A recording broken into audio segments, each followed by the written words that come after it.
Bonjour, bienvenue à ma chaîne La Maman. Alors, aujourd'hui, on va finir la lecture de l'article Aide financière aux parents au foyer, un piège pour les femmes. Cet article est sur le site histoireengagée.ca.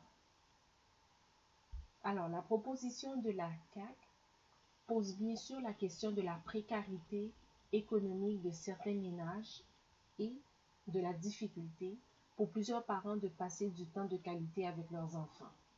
Cependant, cette mesure fait donc, une fois reposée la responsabilité du soin des enfants sur les femmes à titre individuel, par le biais d'arrangements privés avec leurs conjoints.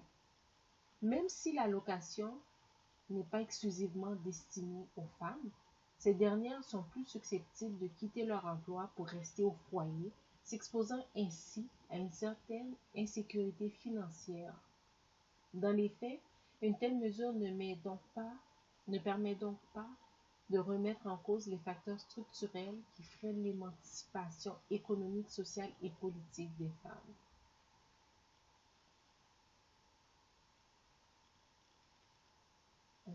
Cet article-là parle des femmes québécoises, des femmes qui vivent, je ne sais pas moi, en Arabie Saoudite, en Iran.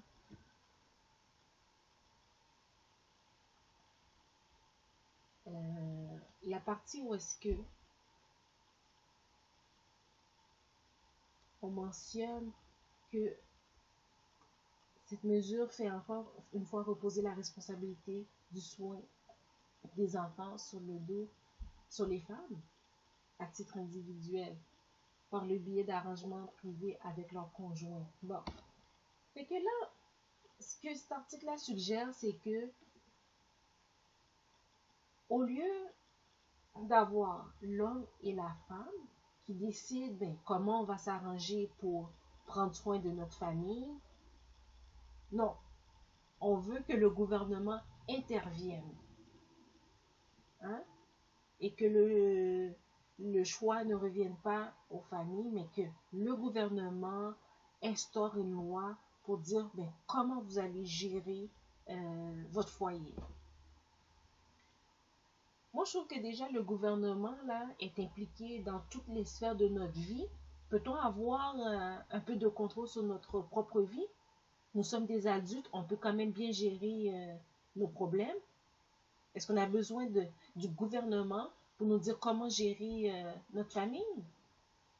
À un moment donné, il y a une limite. Ensuite, elle dit, même si l'allocation n'est pas exclusivement destinée aux femmes, ces dernières sont plus susceptibles de quitter leur emploi pour rester au foyer. Et oui, si elles veulent quitter leur emploi pour rester au foyer, quel est le problème? C'est quoi? Vous estimez que les femmes ne sont pas assez intelligentes pour savoir si elles vont quitter leur emploi pour rester à la maison ou pas? Mais pour qui vous prenez les femmes? Est-ce que vous les prenez pour des êtres intelligents ou pas? Oui, il y a des femmes qui vont dire, ok, je quitte mon emploi, je reste à la maison, je m'occupe de mes enfants. D'autres vont dire, oh non, je reste sur le marché du travail. C'est correct. Qu'on leur donne le choix et quel est le problème si des femmes choisissent de rester à la maison?